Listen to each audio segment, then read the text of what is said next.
grandes estudiosos como Menéndez Pidal y García Gómez. Menéndez Pidal descubrió que el condenado por desconfiado de Tirso se basaba en un cuento morisco, con la leyenda de Moisés con Jacob el carnicero, la leyenda de Moisés con Jacob. Menéndez Pidal, al que le gustaba mucho esta obra, había repasado toda la historiografía y se había dado cuenta de que habían sido incapaces de encontrar una fuente, y bueno, todo el mundo hablaba de la enorme originalidad de Tirso, hasta que apareció una edición de Guillén Robles de los cuentos moriscos y allí estaba la leyenda de Moisés con el carnicero, que tiene absolutamente el mismo esquema estructural, mucho más simple naturalmente, que el condenado por desconfiado. Por no hablar de del Criticón de Baltasar Gracián, la crisis primera, esa historia de un bebé que aparece en una isla, ¿verdad?, y que se cría en esa isla él solo. Seguramente a muchos de ustedes le dirán, hombre, claro, eso es el filósofo autodidacto de Ibn Tufail. El pequeño problema es que el filósofo autodidacto de Ibn Tufail es conocido en Europa después de Baltasar Gracián. Y por tanto, Gracián no pudo conocerlo. Pues también entre los cuentos de los moriscos aragoneses está una historia del rey Zulkarnain, de Alejandro Magno, en el que desarrolla exactamente la misma historia del niño abandonado en una isla y que crece criado por los animales. Por tanto, tenemos una cultura de los moriscos mucho más profunda y con mucha más posibilidad de influir en los cristianos de lo que nos puede parecer a nosotros a priori. Siempre hay que huir de la idea de los compartimentos estancos. Y quiero terminar el apartado aljamiado, me van a perdonar, con una de mis debilidades, que es un autor majestático. Toda la literatura aljamiada, como literatura de traducción, es anónima. No sabemos quién hizo las traducciones, no sabemos quién los escribió. Es una literatura comunitaria, escrita por musulmanes para musulmanes. Pero hay una excepción. Hay una excepción, que es un hombre, un escritor castellano, que se radica en Aragón y al que conocemos con el nombre de El Mancebo de Arévalo, que aparece, él mismo nos dice que él está en Zaragoza por los años 20 y tantos, pero lo que nos cuenta son cosas absolutamente increíbles. Nadie nos cuenta lo que nos cuenta el Mancebo de Arévalo. Este hombre dice que ha viajado por toda España buscando los restos del Islam que hay a comienzos del 16. Ha estado en Granada, ha estado en Toledo, ha estado en Aragón. Dice que ha estado en continuo contacto con judíos y tranquilamente, a lo largo de toda su obra, cita a Ibn Arabi, a Al-Ghazali, a Ben Ruiz. Claro, uno acostumbrado a ver lo que escriben los moriscos en el 16, dice, bueno, ¿esto qué es? Un Erasmo morisco. ¿Cómo puede manejar todas estas autoridades? Claro, el problema viene cuando te das cuenta de que en los 3 libros que tiene, en esos tratados espirituales que tiene, el Mancebo de Arévalo, para su comunidad, y haciéndolo pasar por autoridades islámicas, está copiando a Tomás de Kempis, la imitación de Cristo.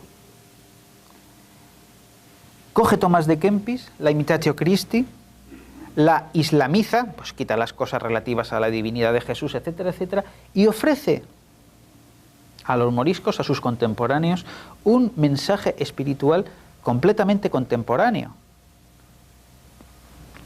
completamente de la devotio moderna, que es lo que están, lo que están haciendo los cristianos en esa época. Es decir, es un hombre que intenta poner la religiosidad de los moriscos a la altura de sus tiempos. ¿Que no lo haga con fuentes islámicas? Bueno, se lo perdonamos, porque no podía llegar a ellas a estas alturas del siglo XVI. Lo hace con las propias fuentes cristianas. No solo Kempis, también les digo que también fusila directamente a la Celestina, y también la hace pasar como el prólogo de la Celestina, ¿verdad? Y también lo hace pasar como un texto islámico. Hasta tal punto este hombre, este mancebo de Arévalo, es tan contemporáneo a su tiempo que se inventa un lenguaje nuevo. Utiliza un lenguaje espiritual con neologismos que, claro, a los que nos hemos dedicado a él nos desespera continuamente porque es que no hay quien lo entienda. Utiliza términos que nadie utiliza. Utiliza términos desde el árabe, construidos desde el árabe, términos construidos desde el latín, porque él dice que está escribiendo sobre una espiritualidad nueva con una lengua nueva. Exactamente lo mismo que hace García de Cisneros, exactamente lo mismo que hizo Ignacio de Loyola. De hecho, uno de los manuscritos del mancebo de Arévalo se titula Un ejercicio espiritual. Es decir, he aquí que un hombre, se me olvidaba una cosa muy importante, seguramente este hombre es un converso de judío que más tarde se convierte al Islam. Es decir, un auténtico hombre de las tres religiones.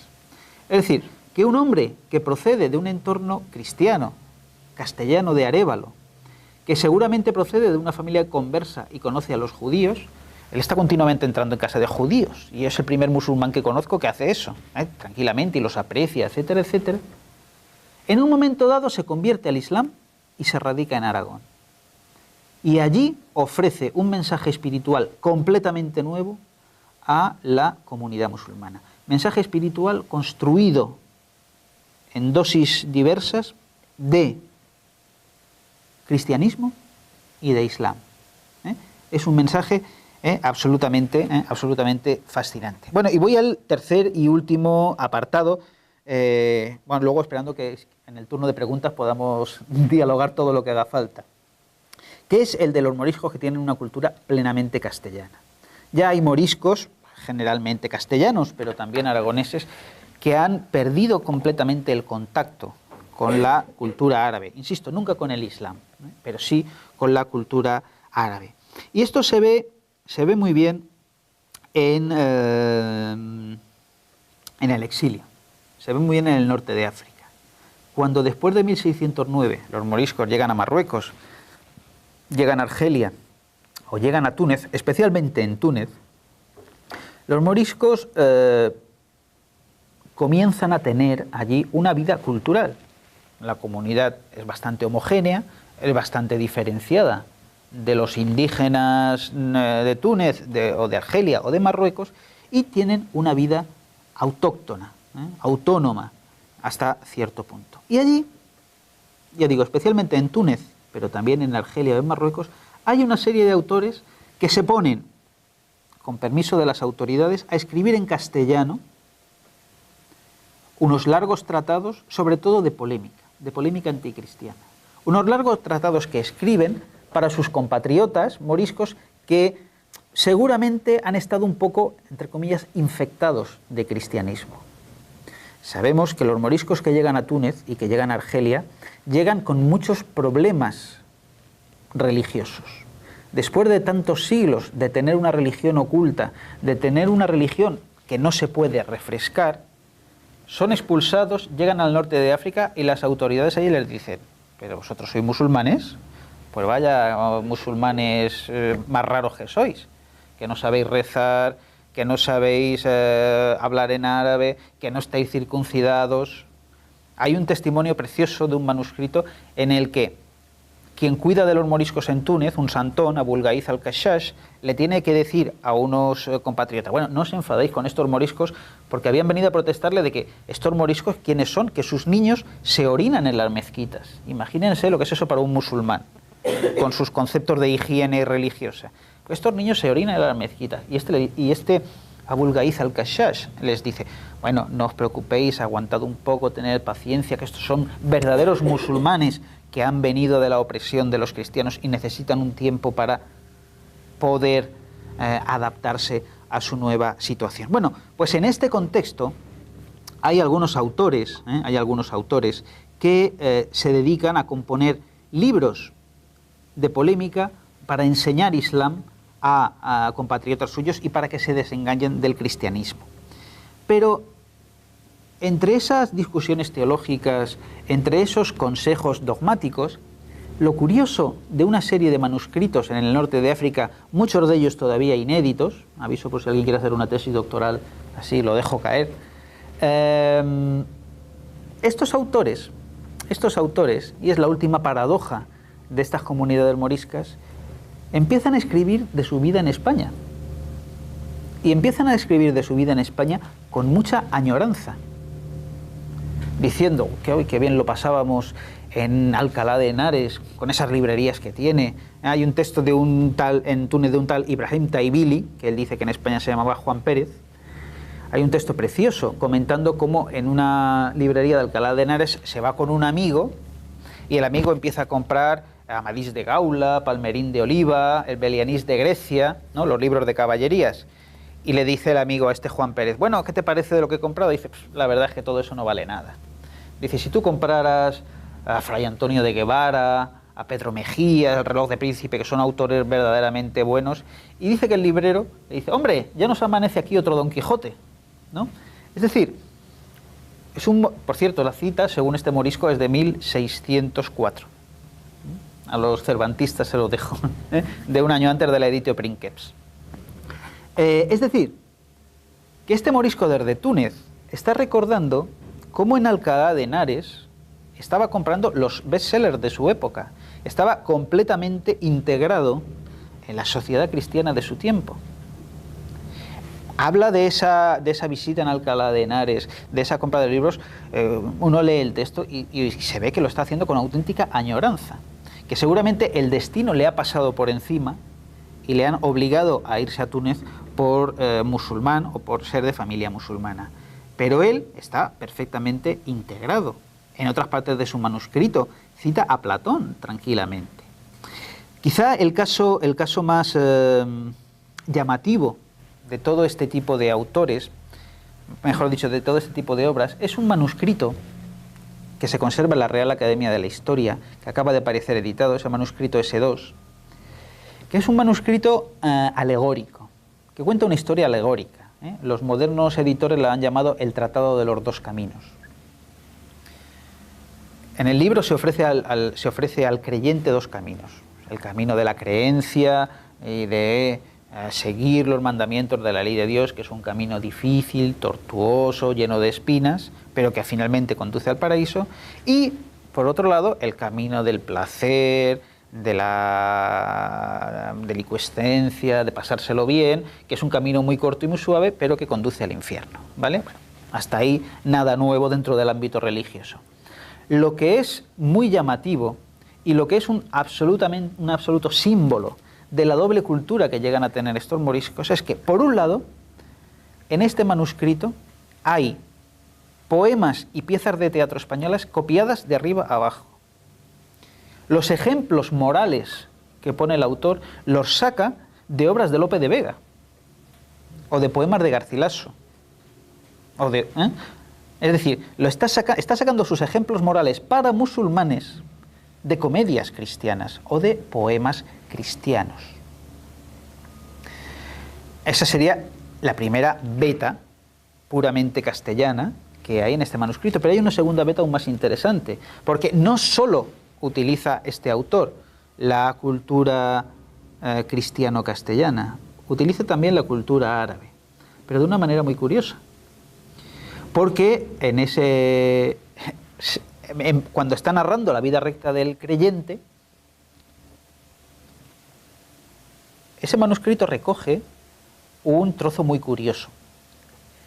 Un trozo que han traducido del árabe al castellano de un santón marroquí, de Ahmed Zarruq. Y es un manuscrito una treintena de páginas, sobre ética sexual musulmana. Sobre ética sexual musulmana. Lo que se llama en árabe ilm an-nikah, ciencia del matrimonio. Es un auténtico tratado de normativa sexual, de cómo se le puede dar placer a la mujer, cómo se debe dar placer a la mujer, etcétera, etcétera, etcétera. El por qué los moriscos sienten la necesidad de traducir eso, yo eso se lo dejo a que ustedes me ayuden a decidirlo, porque yo todavía no estoy muy seguro de por qué entre las primeras cosas que traducen los moriscos hay un tratado sexual, ¿no?, en Túnez. Eso es una cosa. Otra cosa es, esta veintena de páginas, como creo que sabe Steve, fue editada en España antes de que apareciera el manuscrito con el título de Un Kama Sutra español, ¿no? Evidentemente no es un Kama Sutra, ¿eh? A mí me recuerda a Emilio Sola, un profesor de Alcalá de Henares, sacó una recensión de ese libro, de Un Kama Sutra español, y decía que mucho sutra y poca cama, ¿no? Pues eso era en realidad muchos. Es decir, el hablar de un libro de Ilm al-Nikah, de moral sexual del matrimonio musulmán, como de un Kama Sutra, era un poco un exceso, ¿no? Pero bueno, estuvo bien. Lo que es importante es señalar cómo los moriscos se mueven siempre, se van moviendo a lo largo del 16 y 17 entre esos dos mundos a los que pertenecen. Incluso en casos que nosotros pensaríamos que son hombres perfectamente integrados, siempre nos queda esa duda. Y para terminar y pasar a las preguntas, les cuento un caso prototípico. Un morisco médico traductor de Felipe II.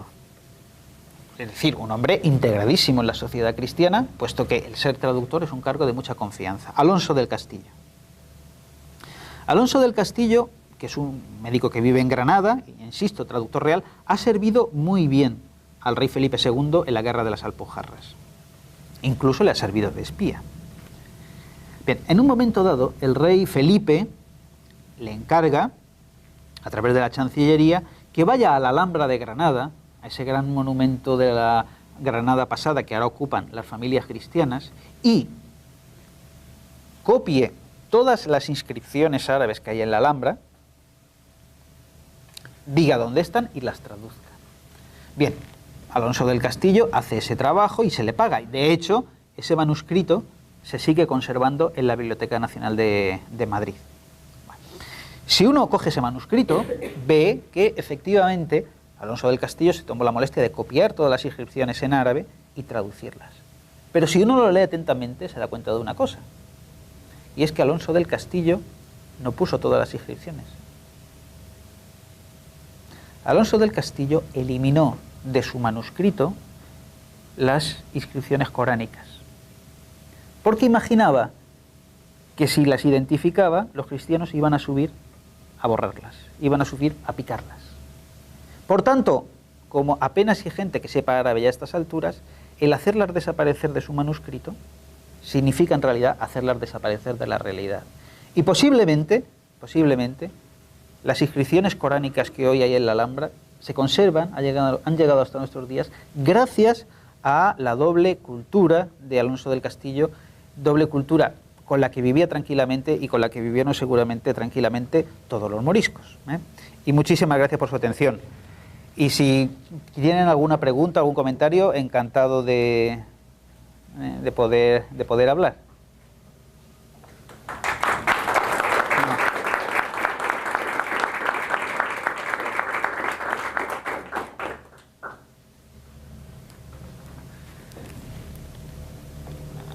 ¿No hay nada?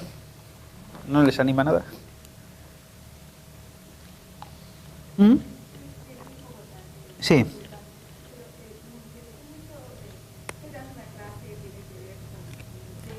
Sí.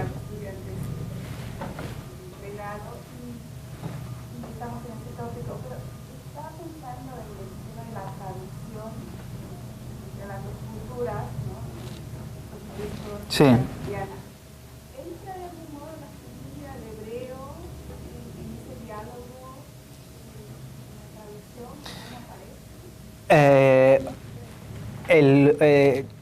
Como he dicho, el único autor que introduce el elemento judío dentro de sus propias coordenadas es el Mancebo de Arévalo, que tiene, bueno, cosas muy curiosas, ¿no? Él dice que ha leído libros en hebreo, en pleno siglo XVI, que ha entrado a casa de judíos de Toledo y que le han dejado libros judíos. Por ejemplo, él cita el libro del Bereshit.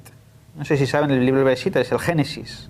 Es el Génesis. Claro, es sencillamente asombroso que en el siglo XVI un musulmán, primero, tenga acceso a casa de un judío y segundo, utilice tranquilamente materiales judíos. Usted sabe que entre musulmanes y judíos a lo largo de la historia ha habido una animadversión bastante intensa, pero es verdad que en esta época precisamente judeoconversos y moriscos tienen ciertos niveles de colaboración. Pero en lo que es el hecho de la traducción, es un hecho específicamente musulmán, un hecho específicamente morisco. Sí.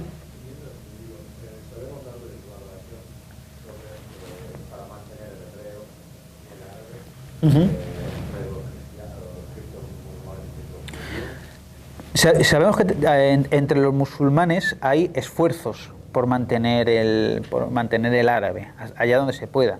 Por ejemplo, muchos musulmanes aragoneses mandan a sus hijos a Valencia a poder aprender árabe, y también durante el siglo XV los están enviando a Granada, naturalmente, pero es un declive imparable, es un declive que no tiene remedio. Y entre los judíos el declive es todavía mucho más anterior. Sabemos que hay algunas figuras que siguen, algunas familias que siguen manteniendo el hebreo, pero son casos aisladísimos. El hebreo se ha perdido completamente y, como saben, seguramente no se recuperará hasta que llegue el exilio. Con esto siempre jugamos con el problema de la clandestinidad, que la clandestinidad es un gran inconveniente para los investigadores, pero sabemos que hay una vida religiosa, incluso lingüística, que se mantiene, digamos, semioculta. De hecho, habrá familias musulmanas, un grupo de familias musulmanas en Granada, que serán descubiertas por la Inquisición, siguiendo con su vida musulmana, en 1742. O sea, se han mantenido un siglo después de la expulsión, tranquilamente manteniendo el Islam.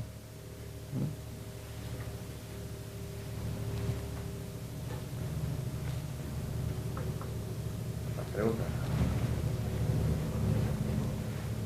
Te voy a hacer una pregunta. Vale. En un artículo tuyo que publicaste el año pasado, sí, con Memoria de Moriscos, dices que en una ocasión anterior habías hecho una taxonomía de la literatura aljamiada, y allí parece que ciertas categorías, aunque casi toda esa literatura tiene que ver con la religión, pues hay ciertos géneros bastante laicos, profanos, pero haces unas matizas en esta nueva versión, diciendo que es muy difícil hacer una línea entre lo religioso y no religioso en el caso de la literatura aljamiada. Claro, porque en el Islam, a diferencia, por ejemplo, del cristianismo, donde más o menos está claro lo que es religioso y lo que no es religioso, en el Islam muchas veces es muy difícil el poder establecer una línea de separación entre lo que es religioso y lo que no lo es. Hay muchos pensadores musulmanes que piensan que todo es religioso en el Islam y que no hay lugar a lo profano. Por ejemplo, el hecho de que en las universidades árabes se estudien las ciencias lingüísticas en las facultades de teología, claro, a nosotros nos puede chocar, pero es una cosa completamente asumida desde hace mucho tiempo, porque las lenguas forman parte de las ciencias religiosas que ayudan a entender el Corán. Y eso pasa también con la vida de los musulmanes. Los manuscritos de magia, por ejemplo, o de lo que llamaríamos supersticiones, creencias populares, ¿es religioso o no es religioso? Claro, es religiosidad popular, pero un alfaquí se pondría, y hoy mismo se pone de los nervios con ese tipo de cosas, ¿no? Que dicen que no es religión sino superstición. Entonces, claro, a la hora de hablar de una sociedad islámica es muchas veces arriesgado el poder establecer una línea de separación. Ya saben que hay un dicho en árabe que dicen que el Islam es religión y mundo, din wa dunya, ¿no? Es decir, que el Islam abarca toda la vida del creyente, la mundana, la extramundana, todos los aspectos de esta vida, etcétera, etcétera, etcétera. Entonces, establecer una taxonomía de una literatura que ya de base es islámica es complicado. ¿Alguna pregunta más? Pues te quiero dar las gracias por una charla fascinante. Muchísimas gracias también por la atención. Gracias por la atención.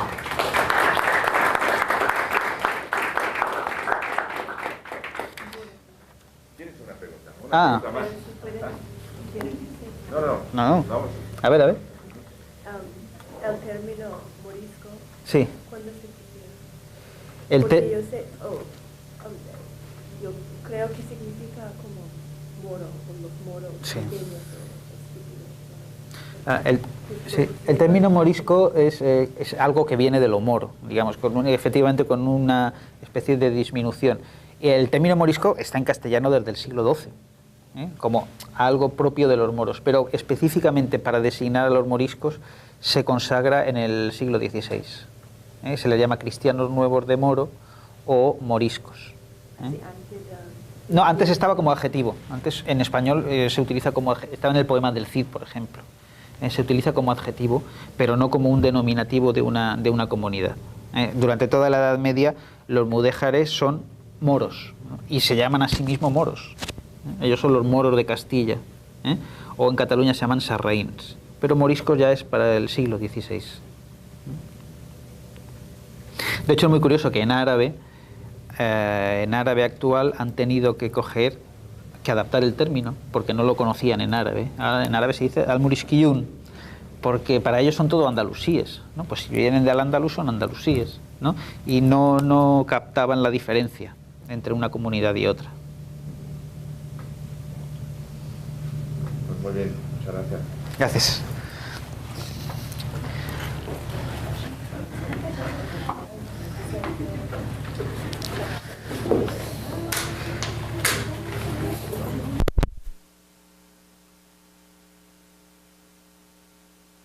Tirso, hasta que apareció una edición de Guillén Robles de los cuentos moriscos y allí estaba la leyenda de Moisés con el carnicero, que tiene absolutamente el mismo esquema estructural, mucho más simple naturalmente, que el condenado por desconfiado.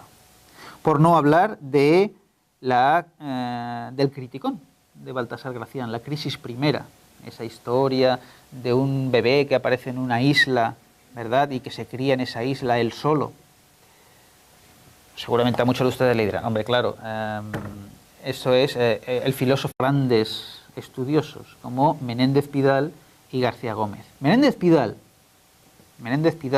descubrió que el condenado por desconfiado de Tirso se basaba en un cuento morisco, con la leyenda de Moisés con Jacob el carnicero, la leyenda de Moisés con Jacob. Menéndez Pidal, al que le gustaba mucho esta obra, había repasado toda la historiografía y se había dado cuenta de que habían sido incapaces de encontrar una fuente, y bueno, todo el mundo hablaba de la enorme originalidad de autodidacto, de Ibn Tufail. El pequeño problema es que el filósofo autodidacto de Ibn Tufail es conocido en Europa después de Baltasar Gracián. Y por tanto, Gracián no pudo conocerlo. Pues también entre los cuentos de los moriscos aragoneses está una historia del rey Zulkarnain, de Alejandro Magno, en el que desarrolla exactamente la misma historia del niño abandonado en una isla y que crece criado por los animales.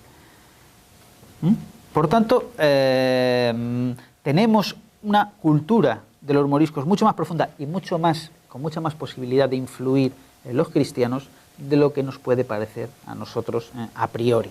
Siempre hay que huir de la idea de los compartimentos estancos.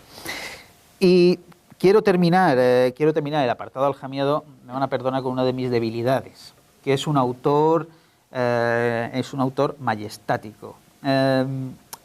Toda la literatura aljamiada, como literatura de traducción, es anónima. No sabemos quién hizo las traducciones, no sabemos quién los escribió. Es una literatura comunitaria, escrita por musulmanes para musulmanes. Pero hay una excepción. Hay una excepción, que es un hombre, un escritor castellano, que se radica en Aragón y al que conocemos con el nombre de El Mancebo de Arévalo, que aparece, él mismo nos dice que él está en Zaragoza por los años 20 y tantos, pero lo que nos cuenta son cosas absolutamente increíbles. Nadie nos cuenta lo que nos cuenta el mancebo de Arévalo. Este hombre dice que ha viajado por toda España buscando los restos del Islam que hay a comienzos del 16, ha estado en Granada.